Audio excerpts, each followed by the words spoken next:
You can't keep a good comedian down, it seems.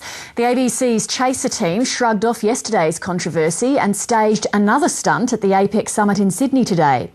This time they avoided being charged, but Thursday's stunt involving an unofficial motorcade has angered police and could land some of the team in jail. John Stewart reports. They were at it again today. The Chaser crew couldn't resist having another go at sending up the APEC summit. Are you on the exclusion list? Nah, we're allowed to be here, mate. We haven't done anything wrong. We haven't gone through any gates or any zones or anything. But this time they stayed away from the security area. After being questioned by police, the three were released without charge. Can we just say 9 first on the scene? Where is SBS? Mary Costa-Keita's nowhere to be seen once again. This morning, Julian Morrow, the executive producer of the Chaser show, was back at the ABC. Well, did you endanger anybody? No. You sure? Oh, yeah. The stunt got more coverage on American television than most of the APEC conference. An embarrassing security breach. Some comedians were actually able to penetrate the walls of protection surrounding President Bush in Australia. Last night, 11 cast and crew were released from custody after being charged with entering a restricted APEC security area. Today, the Chaser show released their own pictures of yesterday's fake motorcade. The convoy made its way past 2 police checkpoints and got within 1 block of the hotel where the American president is staying.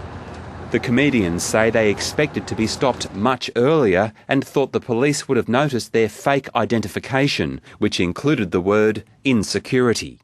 Everything about the motorcade, if you looked at it properly, said joke. Yeah. But the police commissioner wants the Chasers prosecuted. I'm angry. I'm very angry that this stunt happened. It was a dangerous stunt, nothing short of a very dangerous stunt. Today, high-profile lawyer Chris Murphy offered to represent the Chaser crew. I would love to defend them for free because there's a very, very important point here. We are losing our sense of humour. We are being overwhelmed by authority. This is a harmless prank. The police waved these people on, invited them into the area in which their car was present, and it was terminated by the Chaser. I don't doubt that in circumstances not much different to these, they probably could have gone in and met George Bush. But the police commissioner says there was a real danger someone could have been shot. We told them. We sent them maps. We made it very clear that they shouldn't do stunts, particularly those that were going to be dangerous. Now, we had snipers deployed around the city. They weren't there for show. They mean business, and that's what they were there for.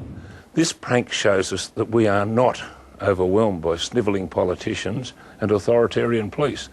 The average Australian's got a good sense of humour, and we're all laughing. Whether the court sees the joke won't be known until early October, when 11 members of the Chaser crew appear before a magistrate. But the Chaser boys don't have a monopoly on APEC Street Theatre. This afternoon, a protest called BUMS for Bush mooned a passing motorcade.